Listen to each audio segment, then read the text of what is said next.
भगवान के नाम को बोलेंगे। पहले मैं बोलूंगा, उसके बाद आप।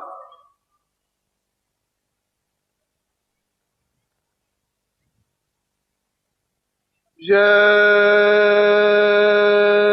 गुरुदेव।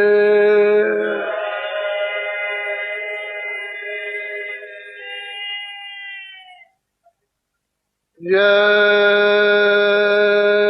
गुरुदेव।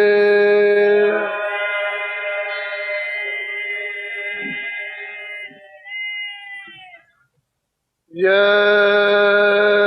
गुरुदेव।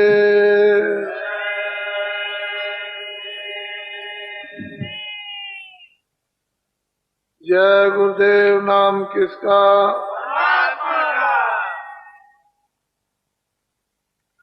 जय गुरुदेव। नाम किसका?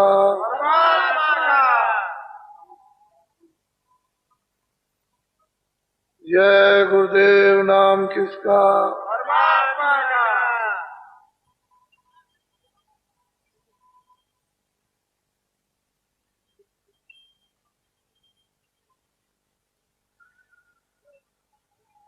नर नारियों,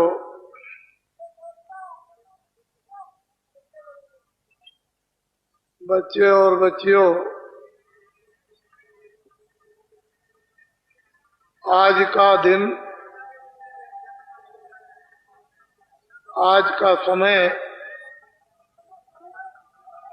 हम सब लोगों के लिए बड़ा,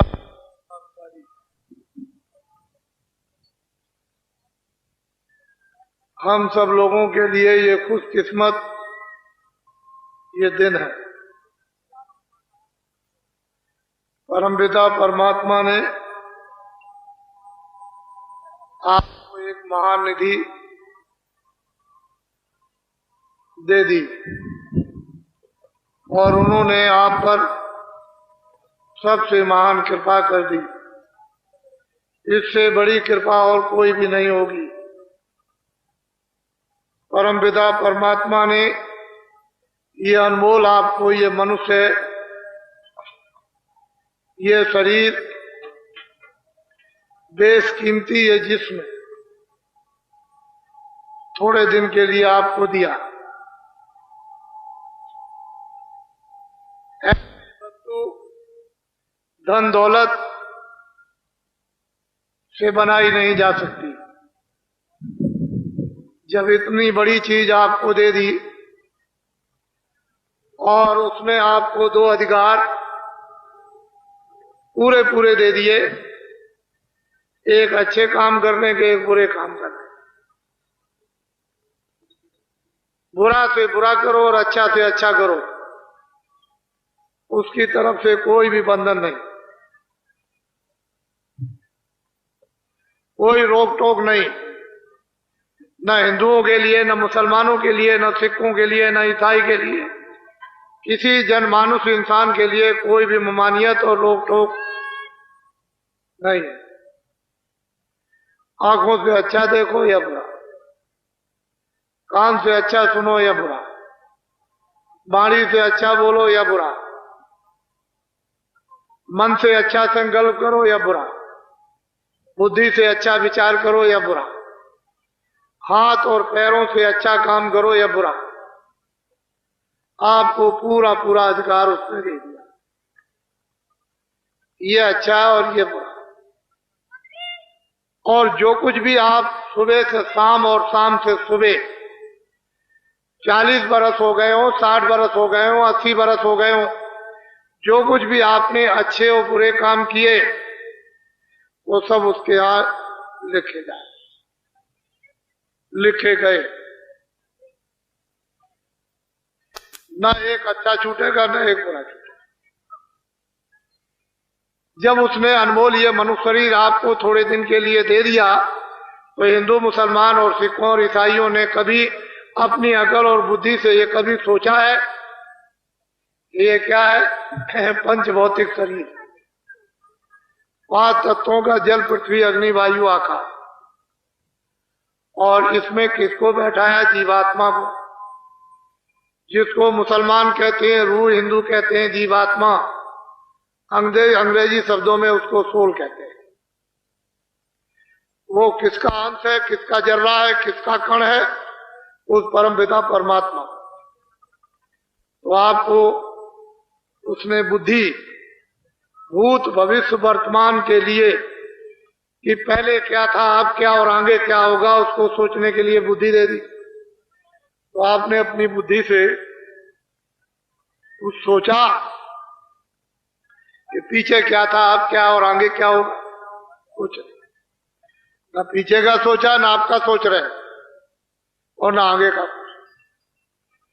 मैं ये बताना चाहता हूं आपको कि ये जो कुछ भी आपको दिखाई दे रहा है दोनों आंखों से, ये सब माया की छाया है। इसमें माया का नाम और निशान नहीं, सब उसकी छाया है। और आप क्या कहते हो? मेरी। कोई कहता है मेरी। ये जो आप देखते हो कोसों का ये किला, हसनापुर का, ये क्या कहते थे? मेरी। ये मेरी, ये मेरी। ये है क्या? माया की छाया। जब तुम्हारी बुद्धि नहीं जगी, बुद्धि में भूत भविष्य वर्तमान का विवेक नहीं आया, तो कहते हो मेरी। वो कहता है मेरी, वो कहता है मेरी। इसमें क्या होगा? काम, क्रोध, लोभ, मोह, अहंकार, ये पांचों भूत प्रवेश हो गए, अकल को और बुद्धि को पागल कर दिया। इसी बीच में जो कीमती से कीमती आपका अनमोल समय था, वो इस युद्धबाजी में खत्म हो गया, इस अज्ञानता में खत्म हो गया। और ये क्या है? किराए का मकान। ये आपको भाड़े पर मकान मिला है। ये पंच भौतिक मनुष्य शरीर जो अनमोल है, जो जिस्म है, ये किराए पर दिया। जब इसका समय पूरा हुआ, मकान मालिक ने अपने फरिश्ते, अपने सिपाहियों को अपना कागज दे करके भेज दिया, जाओ पंडित रामचंद्र का वक्त हो गया और मकान खाली। मोहम्मद नूर का वक्त हो गया, जाओ जल्दी जिस्म खाली करो। ना वो पंडित देखेगा, ना वो मोहम्मद मुसलमान देखेगा, ना वो छत्री देखेगा, ना गरीब, ना अमीर, ना पढ़ा लिखा, कुछ नहीं। वो सिपाही दौड़ेंगे, उसके नाम लेकर के दौड़ पड़ेंगे और कहेंगे, उनकी आवाज को किसी को सुनाई नहीं देगा, उसी को सुनाई देगा। आवाज को सुनकर के उसका होश हो जाएगा, होश खत्म, समाप्त हो जाएगा। और वो कागज दिखाएंगे, मालिक का ये गुम हो गया, मकान 1 मिनट में खाली है।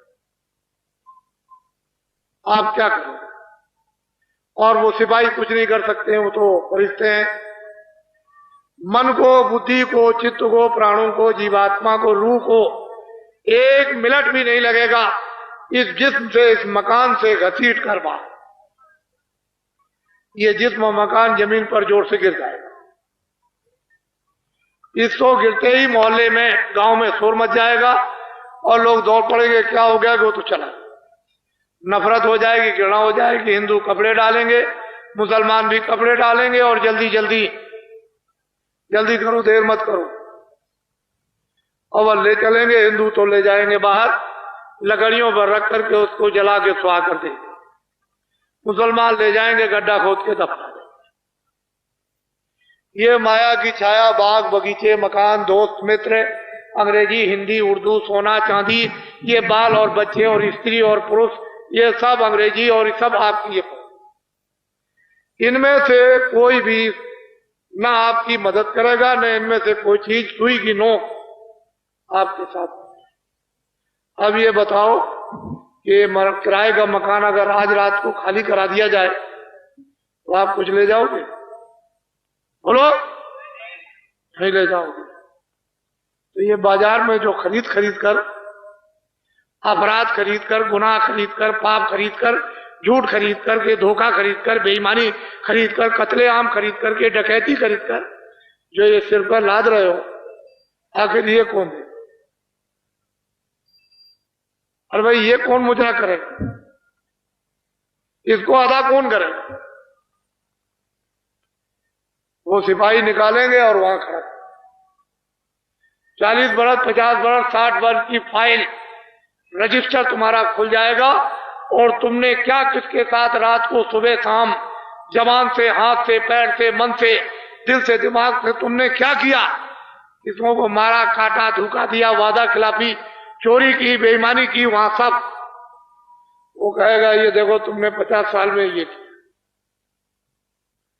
तुमको कोई फकीर, कोई महात्मा या रामायण या गीता या भागवत या कुरान या पुराण किसी ने तुमको ये नहीं बताया कि अच्छा है ये बुरा, आप क्या जवाब दोगे? अरे भाई किसी ने ये नहीं कहा ये पाप, ये पुण्य, ये मत करना, ये करना, आप उसके यहाँ क्या जवाब? सोचो कम से कम। ठीक है तुम चोरी कर लो, डकैती कर लो, सामान ले आओ किसी के घर से, रास्ते चलते में लूट लो, मार दो, कत्ल कर दो, ठीक है, लेकिन जिन लोगों ने कत्ल किया, चोरी की, लाखों करोड़ों ले आए, जब मैं उनसे पूछता हूं कि भाई कुछ तुमने उसमें से बचाया, तो कहते हैं एक नया पैसा नहीं, घर का भी चला गया। तो आपको ये बात तो सोचना चाहिए कि कितनी चोरी, कितनी डकैती, कितने कत्ल, कितने झूठ, कितने ये सब, और फिर भी तुम्हारे पास कुछ नहीं रहा, वहां कौन जवाब देगा?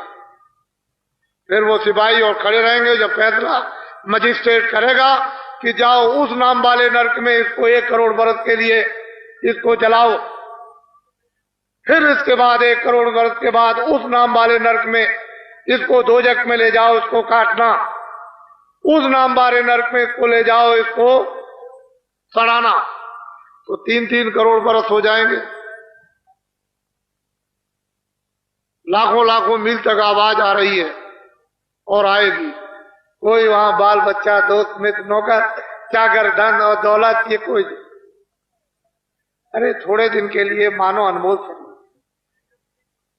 आपको दिया गया, उसमें ये आफत, ये गुनाह, ये पाप, ये बोझे खरीद खरीद करके सिर पर रखो।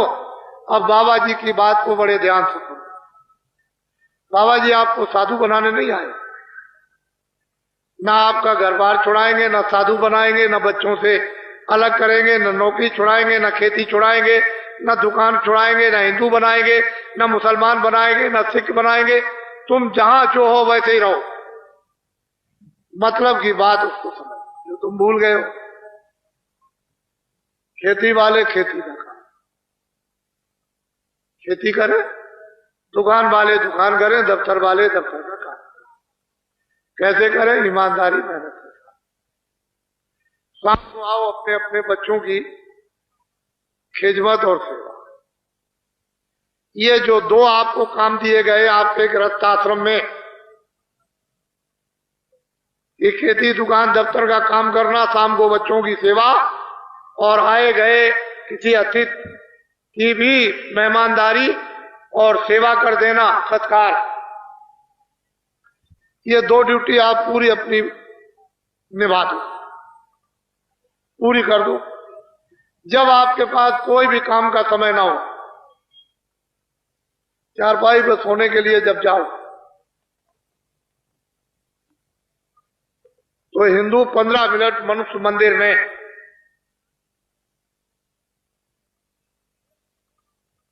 भगवान का भजन आत्मा से करें।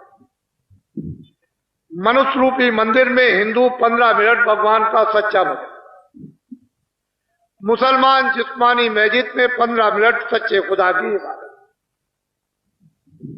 ईसाई इस बाड़ी में उस घाट की सच्ची 15 मिनट प्रार्थना, और सिख स्तन में सच्चे नाम की या गुरु ग्रंथ साहब की सच्ची यानी सच्चा पाठ या सच्ची नाम की कमाई।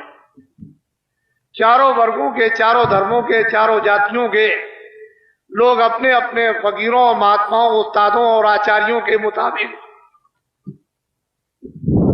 खेती, दुकान, दफ्तर का काम, बाल बच्चों की खिदमत और सेवा, और शाम को सब भजन और इबादत और प्रार्थना और पाठ, ये सब के सब करने लगे, तो दुनिया की सारी मुसीबत, सारी तकलीफ, सारी उलझन, लड़ाई झगड़े, मार पीट, ये सब खत्म हो सकता है। आप कहोगे कि बाबा जी आपने ये क्या कह दिया, हम भजन नहीं करेंगे। मुसलमान कहते हैं हम खुदा की इबादत नहीं करते। सिख कहते हैं कि ना हम नाम की कमाई करेंगे, ना हम गुरु ग्रंथ साहब का पाठ करेंगे। ईसाई कहते हैं हम चर्च में जाकर के प्रार्थना करेंगे नहीं, हमसे हो ही नहीं सकती। तो बाबा जी आपसे ये कहेंगे कि अभी आपने तकलीफ देखी कहां? ना आपने अकाल देखा, ना भूखमरी देखी, ना आपने सूखा देखी, ना आपने बीमारी देखी, ना आपने कत्लेआम देखा, ना हिंदू मुसलमान का लड़ना झगड़ना देखा, ना मारपीट आपने देखी। ये तो अभी आपने देखा नहीं, वो तो सब अभी आगे आने वाला। अगर बाबा जी की बात को हिंदुस्तान के विद्वानों ने नहीं सुनी, नहीं मानी, तो यही जो आप पहनते हो और आपकी देवियां और मुसलमानों की ये औरतें पहनती हैं सोना और चांदी, ये सोना 10,000 रुपए तोला, वो भी शुद्ध नहीं मिलेगा, और चांदी 100 रुपए से ऊपर हो जाएगी तोला। तो आप एक तनाई में बैठ करके सोचना, जो असली चीज है, असली धात है, कोई कागज तो धात नहीं है, वो अगर इतना महंगा हो जाएगा तो देश का क्या होगा, आपको तो नहीं मालूम। इसलिए मैं प्रार्थना करता हूं, मेहनत करता हूं और आपसे अनुरोध करता हूं कि खेती करो, दुकान करो, दफ्तर के काम करो, ईमानदारी मेहनत के साथ। ईमानदारी मेहनत की जरूरत सब जगह, घर में भी है, पूजा में भी है, समाज में भी है, दफ्तर में भी है, खेती में भी है, कहीं भी जाओ ईमानदारी मेहनत की जरूरत सब जगह पड़ेगी। और ईमानदारी मेहनत नहीं तो 2 मिनट घर नहीं चलेगा, 2 मिनट भी पति और पत्नी नहीं रह सकते। तो जो जिसमें कोई तर्क नहीं, जिसमें कोई संदेह सुबह नहीं, उस बात को आपको जम के पकड़ना है। वो हमारी इंसानियत हो और हमारी मानवता है। ईमानदारी मेहनत, शरीर पोषण, शरीर हिफाजत के, जिस्मानी हिफाजत के लिए वो आप खेती, दुकान और दफ्तर का काम ईमानदारी मेहनत से और बाल बच्चों की राजी खुशी की खिदमत और सेवा, आए गए की मेहमानदारी, सत्कार, ये आप जिस्म से, मनुष्य शरीर से करो, ये मानव धर्म, ये है आपका मानव। इससे आप सत्य बोलोगे, इससे दया रहेगी, इससे प्रेम रहेगी, इससे आदर रहेगा, इससे सत्कार रहेगा, और इसी चीजों से चरित्र रहता है, बुद्धि में विवेक रहता है। काम, क्रोध, रोम, मोह, अहंकार को आप अपने वशीभूत कंट्रोल में इनको रख सकते हो और ईमानदारी मेहनत चली गई, तुम खत्म, तुम्हारी समाज खत्म, तुम्हारा धर्म खत्म, तुम्हारी जाति खत्म, इंसानियत खत्म, मानवता खत्म, सारा राज खत्म, सब खत्म। इसको आप ध्यान में रखें। तो हम 2 चीज देना चाहते हैं। जितने हमारे छात्र आए अपनी चीज लेकर जाएंगे, जितने भी हमारे भूमि जोतक, खेतिहर, काश्तकार आए अपनी चीज लेकर जाएंगे, और जितने भी हमारे व्यापारी व्यापार करते हैं, दुकानदार, उद्योगपति अपनी चीज लेकर के जाए। छोटे और बड़े जितने भी दफ्तरों में कर्मचारी और अधिकारी काम करते हैं अपनी अपनी चीज लेकर के जाए। हम किसी की चीज अपने पास रखना नहीं चाहते, लेकिन पहले हमको असली चीज दे लेने दीजिए, क्योंकि मुझे ये समय मिलेगा नहीं। जब मुझे समय नहीं और मुझे अभी मिल गया तो ये आप अपना सौभाग्य समझो। मैं ये जानता हूं कि आपको लेना नहीं आता और दे दिया जाए तो रखना भी नहीं आता, ये मुझको मालूम है, ये हम सब जानते हैं।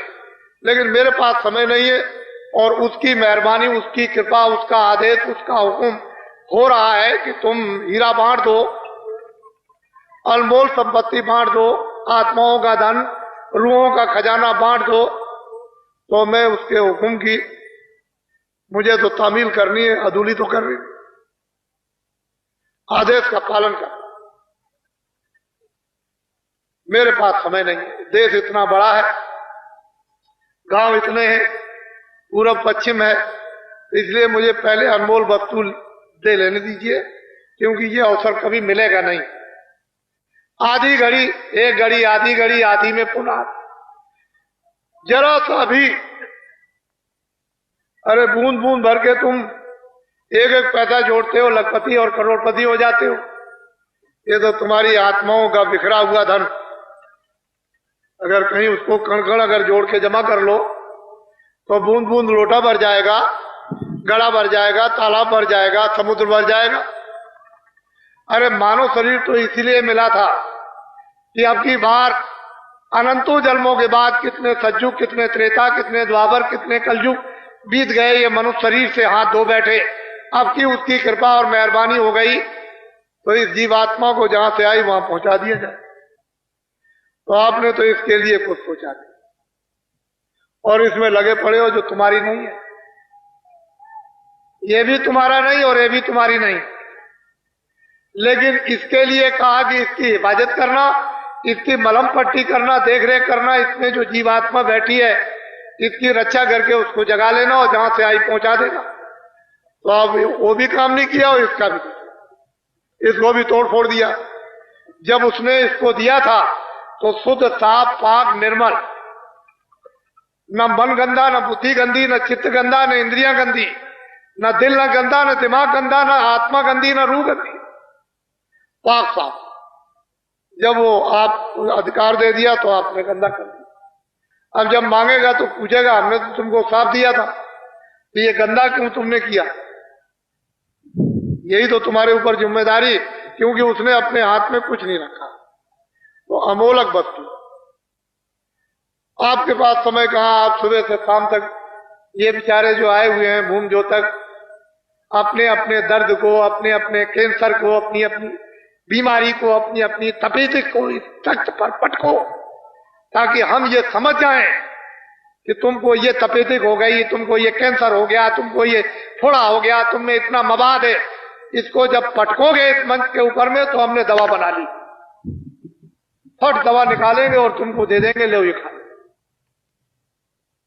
हमने ये सब दवा बना करके रख ली। अब अगर हम ऐसे जबरदस्ती खिला दें बिना बताए तो आप मुंह बंद करने लगोगे, आप में भाव नहीं रहेगा, क्योंकि तुम ये सोचोगे कि बाबा जी दवा खिला रहे तो कोई जहर तो नहीं दे रहा है। लेकिन जब तुम में भाव बन जाएगा कि अरे भाई हमें तो कैंसर हो गया, फोड़ा हो गया और ये बीमारी हो गई, ये हो गया वो, और ये तुम अब ठीक हो जाओगे तो मुंह खोल दोगे, मुझे डालने में सहूलियत और तुमको अंदर ले जाने में सहूलियत, दोनों तरफ से आसानी हो जाएगी। तो तुम पटको, अपनी अपनी तकलीफों को, दर्दों को बाहर निकाल दो, रखने की अब जरूरत नहीं। क्यों कि तुम बाहर फेंकने वाले बन जाओ, दूसरा लेने वाला बन जाए, इतनी तो बात है। तो अनमोल चीज पहले आप ले लीजिए, यह अवसर नहीं मिलेगा। इतनी मैं आपसे प्रार्थना और अपील करूंगा कि आप लोग सबके सब शाकाहारी हो जाओ। जितने अनाज दिन में 100 बार खाओ, जितनी सब्जियां दिन में 100 बार खाओ, सूखे और गीले फल दिन में 100 बार खाओ, और हजम कर सकते हो तो दिन में 100 गिलास दूध के पियो, और भी हजम कर सकते हो तो 1 किलो घी तुम खाओ।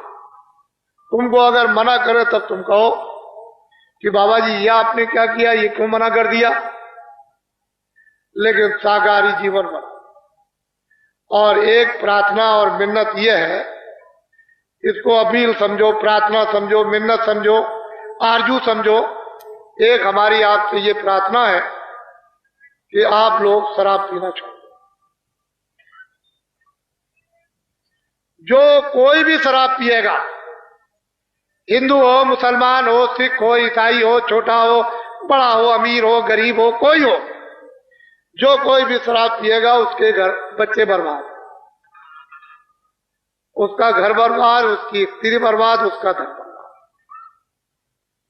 जो कोई भी शराब पिएगा वो बच्चों को मारेगा, स्त्री को मारेगा, माँ बाप को मारेगा, भाइयों को मारेगा, अड़ोस पड़ोस को, और गाली गलौज दे।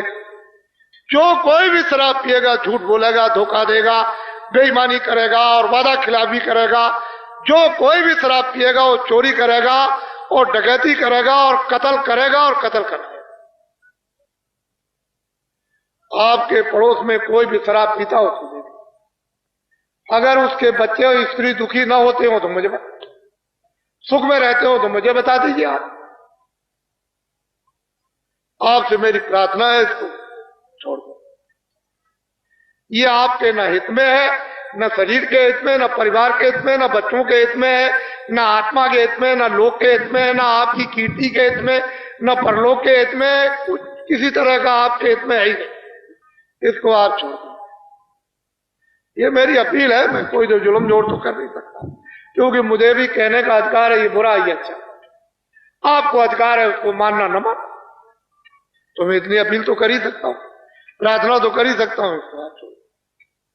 फिर दिन में आप खेती करो, दुकान करो, दफ्तर का काम करो, बच्चों की सेवा करो, और शाम को भगवान का जिस तरह से बता दिया जाए 5 मिनट, 10 मिनट, 15 मिनट बैठकर सुबह शाम को लेटकर खेत में, खलिहान में, जहां कहीं भी समय आपको मिल जाए वो भगवान का भजन।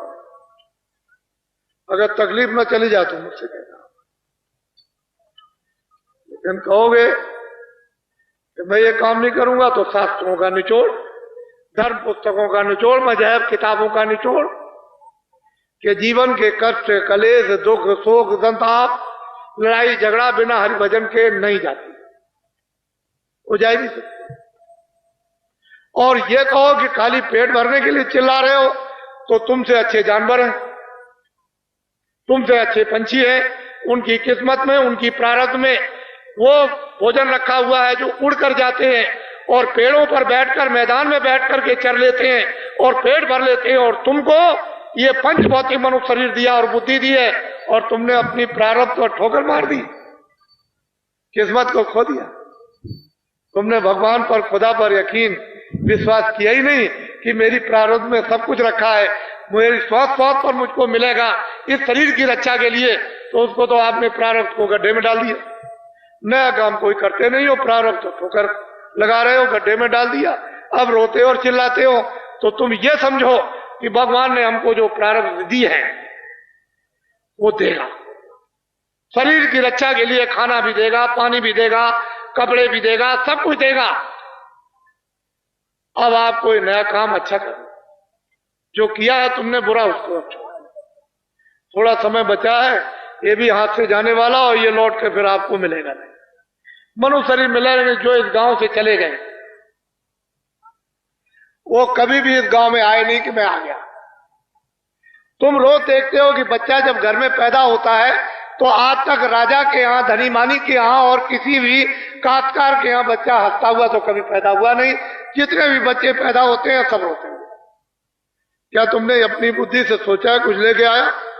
कुछ जाति लेकर आया, कुछ भाषा लेकर आया, कुछ पहचान लेकर आया, कुछ सुनना लेकर आया, कुछ समझना? खाली रो रहा, चिल्ला रहा। काहे में चिल्लाता है? दर्द में, पीड़ा में चिल्ला। तुम बड़े नादान और पागल निकल गए कि संसार को समझने की, जड़ चीजों के समझने की तुमको बुद्धि दे दी और फिर चिल्लाने लगे मेरी। वो ऐसा मतलब नादान है कि जाते वक्त में एक मारेगा पीछे से ठोकर, तुम गिर जाओ। पहचान भी रखवा लेगा, सुनना भी रखवा लेगा, बोलना भी रखवा लेगा, समझना भी रखवा लेगा और नंगा कर देगा। ये भी वक्त उतरवा लेगा, बिल्कुल खाली। तुम ये बात तुम्हारे घर घर, गांव गांव में घटना होती है। अगर इसी से तुम बुद्धि को जगा लो तो और शिक्षा लेने की जरूरत आपको है ही नहीं। ये शिक्षा अगर गांव गांव में माँ बाप की मिलती रहती है, बुजुर्गों की, तो आज सब लोगों को बोध रहता। ये सब घटनाएं क्यों आपके सामने उपस्थित होगी? तो अनमोल चीज ले लीजिए, मैं ज्यादा समय नहीं लगाऊंगा, मुझे तो बहुत कुछ कहना है। यह है दीक्षा, अभी जो दूंगा दीक्षा, मंत्र, उपदेश, आत्मधन। अब ये कलयुग में ना दीक्षा है, ना वो मंत्र है, और ना गुरु दीक्षा है, और ना उपदेश है। ये है नामदान। इससे बढ़कर के दूसरा कोई दान नहीं। और ये हीरे और जवाहरातों को आप इस मिट्टी के कण कण को बना लीजिए और ऐसे बांटते फिरिए तो आपको ये चीज नहीं मिलेगी। ये हीरे और सोने चांदी से नहीं मिलती। जब उसकी कृपा और दया मेहरबानी हो जाएगी उन फकीरों पर, महान आत्माओं पर, और वो आदेश जब दे देंगे कि बरसात कर दो, तब आत्मधन की वर्षा होती है। इसके पहले तो आप इस अवसर को तो चूकिए नहीं, क्योंकि ये चीज मिलने वाली नहीं है। और जो मिल रही उसको संभाल के रखिएगा, फेंक मत दीजिएगा। ये मैं जानता हूं कि महात्माओं का परिश्रम, मेहनत व्यर्थ नहीं जाती। उनकी मेहनत, जो बीज डाल देते हैं पड़ा रहेगा, जब वो ऋतु और मौसम आएगा तो बीज जम जाएगा। इसलिए महात्माओं की मेहनत परिश्रम कभी व्यर्थ है किसी भी युग में, सतयुग हो, त्रेता हो, द्वापर हो या कलयुग हो, उसमें जब बेकार नहीं जाएगा। पर आप उसका उपयोग क्यों न ले लो उपस्थिति में, मौजूदगी में। ये नहीं कि आपने कोई बड़ी चीज पाई और उसको रख दिया और फिर उसके बाद जब समय आया आपको चेतना आई तो कहे भाई हमारी तो चीज कहाँ है, तो ढूंढने लगे, वो तो अब गायब हो गई। फिर अफसोस करते रह जाओ। और समय उतना ही है, सीमित, दूसरा समय तो आपको मिलने वाला नहीं। तो इसलिए अमोलक वस्तु ले लीजिए, ये नामदान, ये सर्वोपरि नामदान, इससे बड़ा और कोई दान नहीं। सारे संसार की बादशाहत आपको दे दी जाए तो कण के बराबर भी नहीं। ये नामदान है, सच्चा आत्माओं का धन। उसको आप प्राप्त कर लीजिए बड़ी श्रद्धा के साथ, प्यार से। जो मैं परमात्मा का नाम बोलूंगा सब लोग एक साथ एक आवाज में बोलना। जो भगवान का नाम मैं बोलता जाऊं आप बोलते जाना। जब मैं चुप हो जाऊंगा तो आप भी चुप हो जाना, लेकिन सबकी आवाज एक साथ निकलनी चाहिए, जिससे मैं ये समझूं कि आप नाम का शुद्ध उच्चारण कर रहे हो।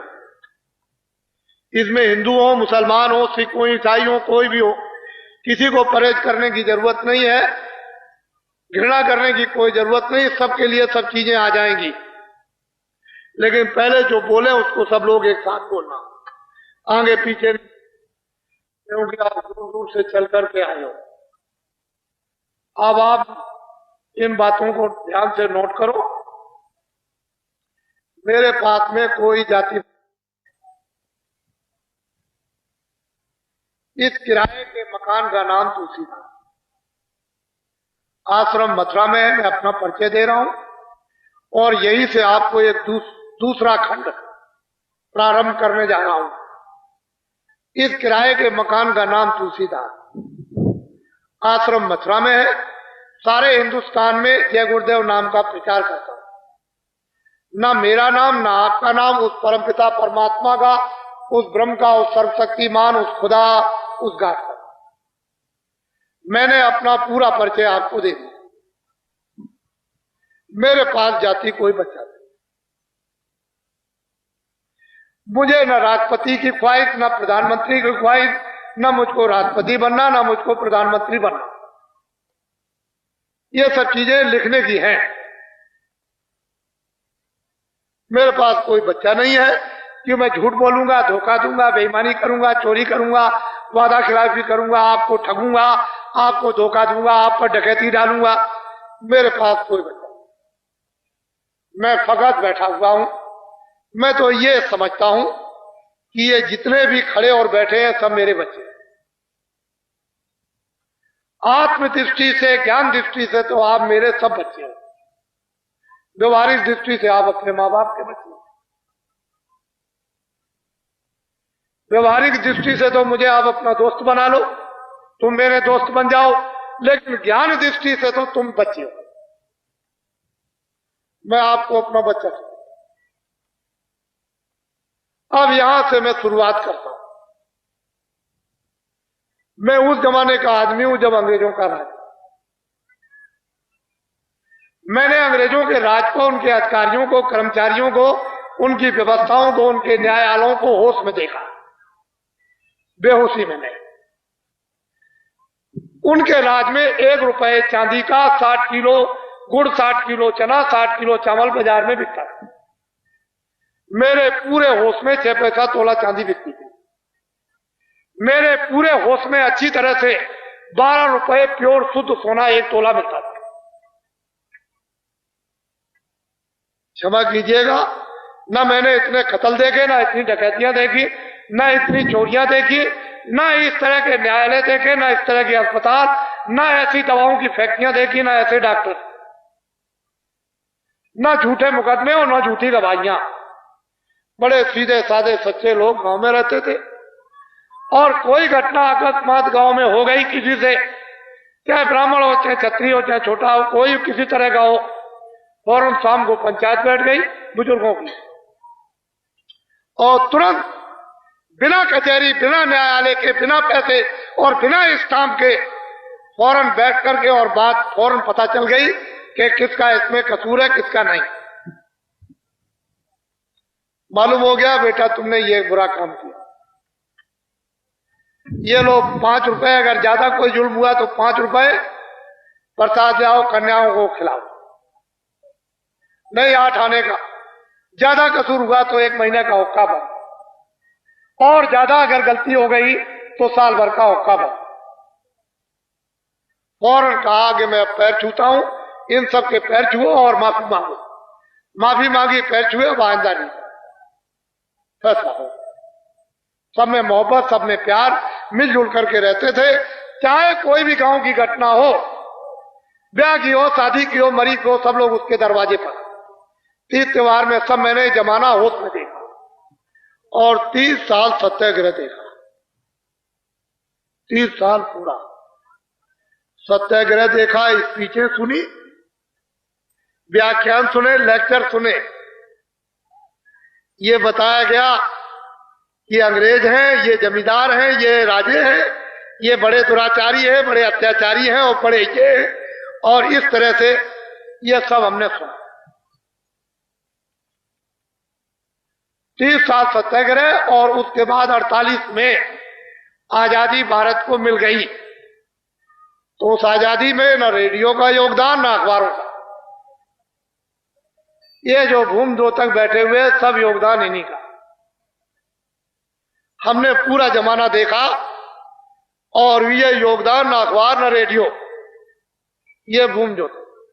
48 में आजादी मिल गई, कचहरी मिल गई, अधिकारी मिल गए, फौज मिल गई, खजाना मिल गया, ये मिल गया, कागज पत्र मिल गए, छात्र मिल गए, काश्तकार मिल गए, दुकानदार मिल गए, फैक्ट्रियां मिल गई, सारा सामान आपको मिल गया। अब मैं आप सबसे पूछना चाहता हूं कि ये सब सामान मिल गया, और आप क्या लेक्चरों में कहते थे, देश मेरा है, भूमि मेरी है, हम सबको निकाल देंगे, आजाद हो जाएंगे, और ये करेंगे, सब मेरा है, ये रामायण मेरी है और गीता मेरी।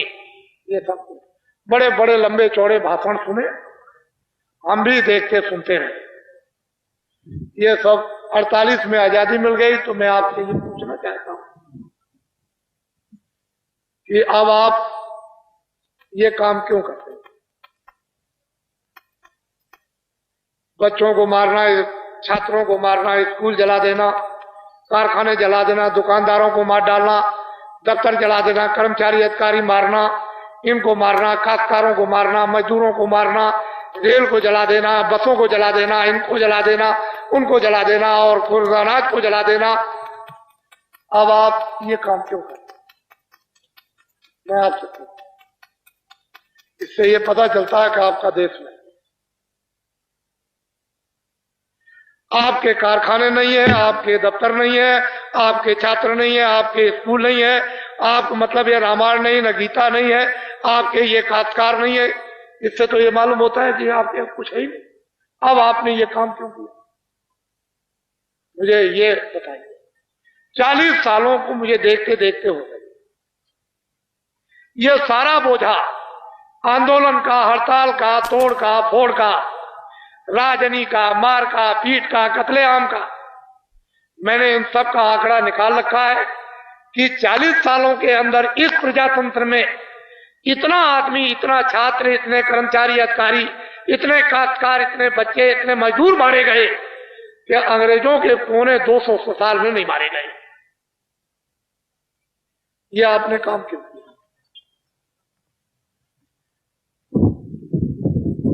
अब देश आपका हो गया, फौज आपकी हो गई, खजाना आपका हो गया, कारखाने आपके हो गए, खेती आपकी हो गई, ये सब चीजें आपकी, बच्चे आपके हो गए, स्कूल आपकी। आप ये काम क्यों करते कराते हो? मैं सोचते सोचते जब मैं ये उपदेश कर रहा था कि भजन करो, भजन करो, आत्मा का कल्याण करो, भजन करो, अच्छे आदमी बनो, अच्छे इंसान बन जाओ, तुम मेहनत करो, मतलब ईमानदार रहो, तो ये चिल्लाते हैं कि मुझसे नहीं, मैं भजन नहीं करता। क्यों नहीं कर सकते? कि झूठे मुकदमे बीच चल रहे हैं,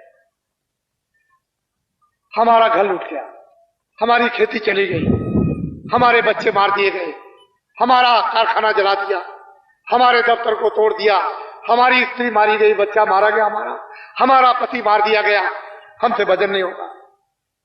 अब ये सब चिल्लाते चिल्लाते चिल्लाते मैंने सोचा कि शायद उत्तरी प्रदेश में घटना होती हो। तो बाबा जी ने सर्वे को करने के लिए 4 फरवरी सन 86 को एक काफले की घोषणा की कि एक काफला निकलेगा सर्वे करने के लिए, वो 12 प्रांतों में जाएगा। उसकी घोषणा हुई 12 प्रांत और 90 दिन चलेगा। 90 उसके पड़ाव पड़ेंगे, 90 दिन होंगे, 10,000 किलोमीटर की यात्रा होगी। आप लोग जल्दी से तैयार हो जाओ। 4 फरवरी को ये मथुरा से चला 86 में, और ये मथुरा से चला, पूरब में इधर गया, फिर बिहार गया, फिर बंगाल गया, फिर आसाम गया, कुछ हिस्सा मेघालय, कुछ हिस्सा नागालैंड, फिर भी ये आपके उड़ीसा गया, और फिर मध्य प्रदेश गया, महाराष्ट्र गया, और गुजरात गया, और राजस्थान गया, और हरियाणा। 4 मई को मथुरा में वापस आ गया, 90 दिन पूरे। मेरे साथ 675 आदमी थे। फिर मुझे एक आदेश हुआ कि अभी पूरा सर्वे नहीं हुआ है, एक दूसरा काफला और निकाल दो। तो दूसरे काफले की एक घोषणा हुई कि वो 26/12/87 को 26/12/86 को चलेगा, 26/12/86 को चलेगा। और वो उस काफले की तैयारी हुई और 26/12/86 को मथुरा से चला। उसका पड़ाव 27 और 28 को अयोध्या में सरजू जी के किनारे। इतना आदमी इकट्ठा हुआ सरजू जी के किनारे अयोध्या में कि दोनों मेले पीछे हो गए। इतना दोनों मेलों में आदमी इकट्ठा नहीं होता जितना कि 27 और 28 दिसंबर 86 को आदमी इकट्ठा हुआ। और वहीं से ये मेरे साथ में चला। तो ये 29 को बहराइच, फिर लखीमपुर, पीलीभीत, फिर बरेली, फिर उसके बाद मुरादाबाद, हापुड़, मुजफ्फरनगर, सहारनपुर, फिर ये सीधा हरियाणा में 7 पड़ाव करता हुआ गंगानगर के पार से रावतसर, सरदार शहर, सुजानगढ़ और सीकर और जयपुर और टोंक, उसके बाद बूंदी, बूंदी के बाद झालावाड़, और उसके बाद मध्य प्रदेश में आगर, देवास, देवास से चला धार, धार से फिर ये चला गुजरात में संतरामपुर, और वो गुजरात में होते हुए अहमदाबाद के बगल से, और बीच बड़ौदा शहर में मेरे साथ 50,000 आदमी से ऊपर थे। 50,000 आदमी से ऊपर थे मेरे साथ। 80 दिन का कार्यक्रम था, 8,000 किलोमीटर की यात्रा थी, और 80 पड़ाव थे। अब ये गया महाराष्ट्र में, फिर इधर गया गुजरात, महाराष्ट्र, और कर्नाटक गया मेरे साथ 50,000 आदमी से ऊपर। कर्नाटक से फिर उसके बाद फिर आया मध्य प्रदेश में, फिर उसके बाद में चला गया उड़ीसा, और उड़ीसा के 7 जिले किए। उड़ीसा से बंगाल, बंगाल से बिहार, और बिहार से 15 मार्च को सन 87 में त्रिवेणी संगम इलाहाबाद में इसका समापन निर्विघ्न, कोई रास्ते में विघ्न, किसी प्रांत में विघ्न नहीं। और सड़कों पर मैं लाखों आदमी लेकर के चल सकता था, लेकिन मैंने ये सोचा कि व्यवस्था में बाधा पहुंच जाए। हमारे कर्मचारी, चलने वाले, यातायात के हमारे काटकार और जितने भी और लोग हैं, वो व्यवस्थित ढंग से नहीं रह सकेंगे, अव्यवस्था हो जाएगी। तो इतना ही, किसी काश्तकार में, सेठ साहूकार में, कर्मचारी, अधिकारी, किसी भी 14 प्रांत में कोई किसी तरह की बाधा नहीं। मैं ये दिखाना चाहता था कि अनुशासन नाम क्या था। और ये 14 प्रांत में घूम करके ये सीधा उस विशालता के साथ संपन्न हुआ कि कुंभ में इतना आदमी नहीं आएगा। इतना आदमी ये 15 मार्च को इलाहाबाद संगम पर सन 87 में उपस्थित था। ये समाचार रेडियो अखबारों पर है। आपको ये जानना चाहिए कि परिवर्तन रेडियो अखबारों से नहीं होगा। बाबा जी ने ये सब सर्वे कर लिया और सब सर्वे करने के बाद कर्मचारी अधिकारियों को क्या तकलीफ है, काश्तकारों को क्या तकलीफ, छात्रों को क्या तकलीफ, मजदूरों को क्या तकलीफ, सेठ साहूकारों को क्या तकलीफ है, ये सब सर्वे करने के बाद इनकी एक दवा बनाई।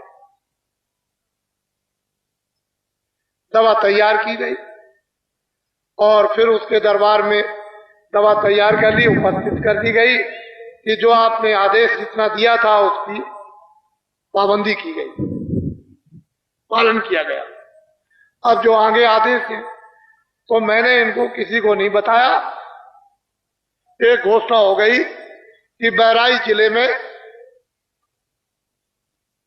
तहसील केसरगंज गांव देवलखा 10 सितंबर को एक कार्यक्रम विशाल होगा।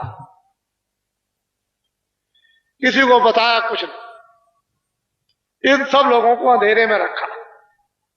और जब पहुंच गया तो वहां झंडा भी बना हुआ और ये सब तैयारी बिल्कुल विधिवत, विधि विधान के साथ, पूजन के साथ, वेद मंत्रों के साथ वहां पर भूम ज्योतक हितैषी काश्तकार संगठन की एक आधारशिला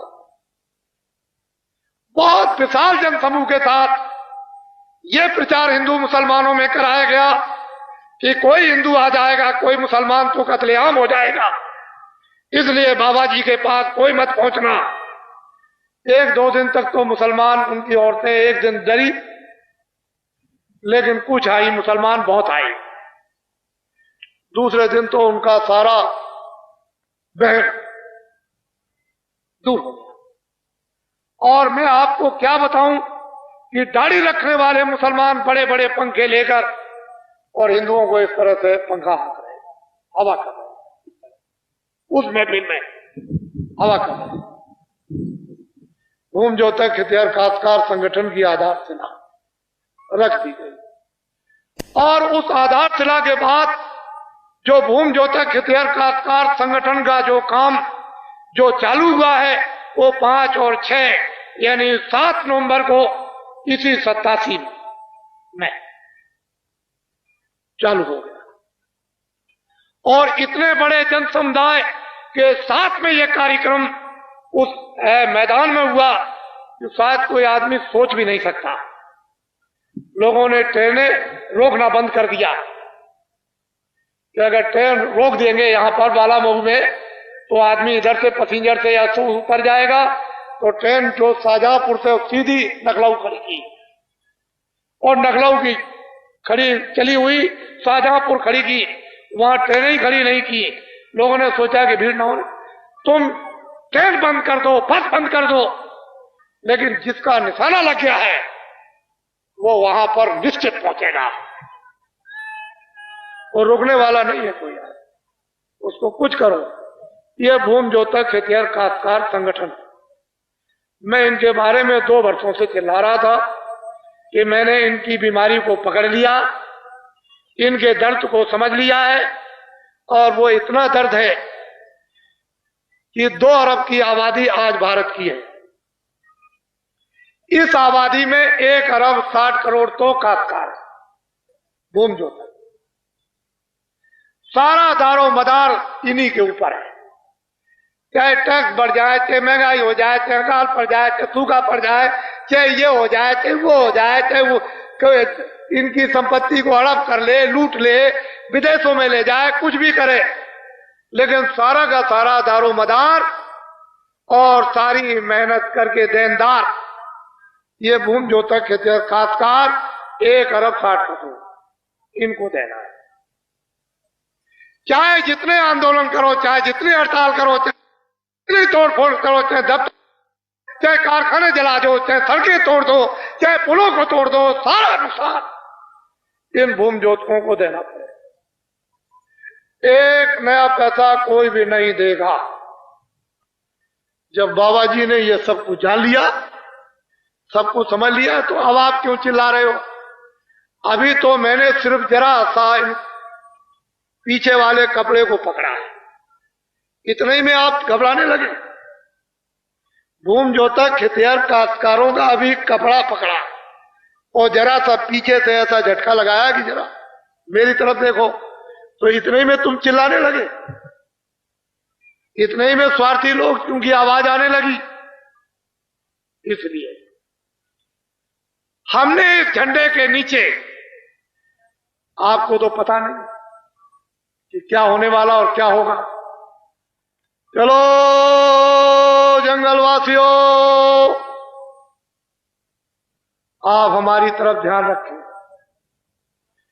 ये सारी की सारी जिम्मेदारी का भार इन हुकूमत करने वालों ने इन भूम जोतक खेतिहर काश्तकारों पर सारा डाल दिया और ये विदीर्ण हो गए, परेशान हो गए, तकलीफ में हो गए।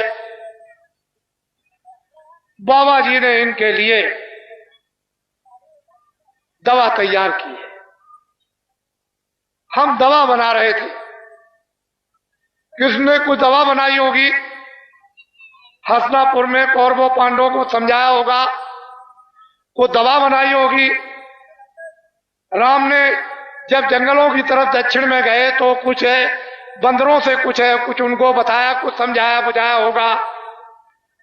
तो आपने तो ये कुछ ना राम का इतिहास और बालों के इतिहास को सब भूल गए। आपने तो ये सब देखा। बाबा जी तैयारी मुझे तो दवा कराने उसका उपयोग करा देना है, मुझे तो कोई घबराहट नहीं। बड़े ध्यान से सुने आप देशवासियों, छोटे बड़े, हिंदुओं मुसलमानों की कोई ईसाइयों, एक रास्ते से आए, एक ही रास्ता जाने का। तुम सबका भगवान, तुम सबका खुदा, तुम सबका गान, तुम सबका रूप एक ही है। न जानने के कारण अलग अलग हो जाएंगे। अगर ना दिया जाएगा तो अपनी अपनी जगह बैठे रहो। कोई वही से सब कुछ देखने को छुपाया अखबार और रेडियो पर कि अगर ये गजट कहीं रेडियो अखबार पर बोल दिया गया तो दुनिया के लोग तमाम जान जाएंगे और हलचल दुनिया में मच जाएगी।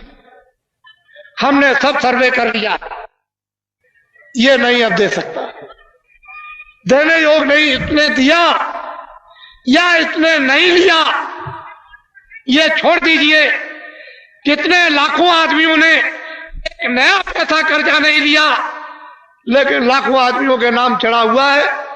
बाबा जी इन सब चीजों से अवगत है, हमको इसके विस्तार की जरूरत नहीं। हमने तो सिर्फ इतनी प्रतिज्ञा की है, कहे भूम जोतक खेतिहर काश्तकारों, मैंने तुम्हारे इस झंडे की आधारशिला रख दी और काम इस झंडे का प्रारंभ कर दिया। ऐ भूम जोतक खेतिहर काश्तकारों, तुम अपना झंडा अपने हाथ में ले लो।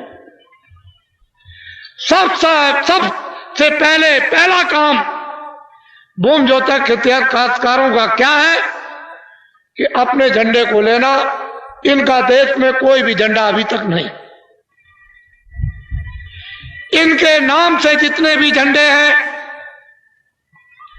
ब्लाउज के, पेटीकोट के, चोटी के, धोती के, वो तो दिल्ली और लखनऊ चले गए और अखबार रेडियो वहीं से बोलते रहते हैं, लेकिन इनका झंडा कोई नहीं।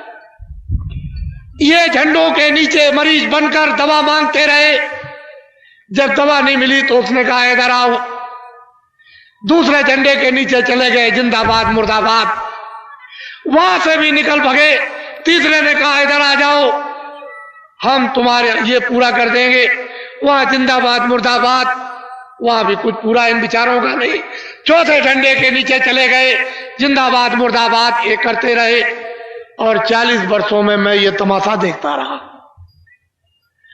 मैंने ये प्रेरणा देना शुरू ये कर दिया कि भूम जोतक खेतिहर काश्तकारों, मेरा झंडा नहीं, मैं तुम्हारे झंडे के नीचे मैं भी हूं, तुम अपना झंडा हाथ में पकड़ लो।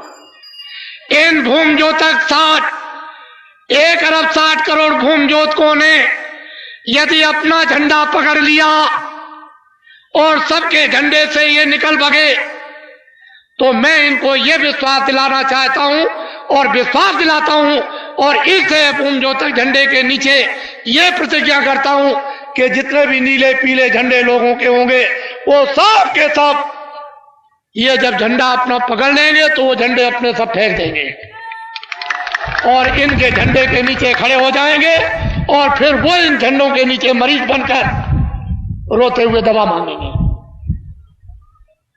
कि हमारे दर्द की अब तुम दवा दे दो। अब ये तो इनके ऊपर है दवा दे ना दे। इसलिए भूमज्योतक के काश्तकारों, तुम्हारा देश में इस तरह का संगठन बनने जा रहा कि तुमको न किसी कचहरी में जाना, न तुमको कोई सत्याग्रह करना, न किसी की रैलियों में जाना, न तुमको कोई मांग मांगनी किसी भी प्रकार की। लग जाने दो, चाहे बिजली पे बढ़ जाए, चाहे खेती पे बढ़ जाए, चाहे सिंचाई पे बढ़ जाए, चाहे कोई भी चीजें तुम्हारी महंगी हो जाए, तुम गन्ने का दाम तुमको मिले न मिले इसको तुम छोड़ दो, केवल अपना झंडा अपने हाथ में ले लो और गांव की तरफ वापस लौट आओ, वापस गांव की तरफ आ जाओ। जितने भी हिंदुस्तान के राजनीतिक अगर इनको दिल्ली और लखनऊ छुड़ाकर और तुम्हारे झंडे के नीचे खड़ा होकर के न दिखा दूं तो बाबा जी को बाबा जी न कहें। आप ये झंडा आप पकड़ लो, मेरा झंडा नहीं आपका झंडा। ये जय गुरुदेव।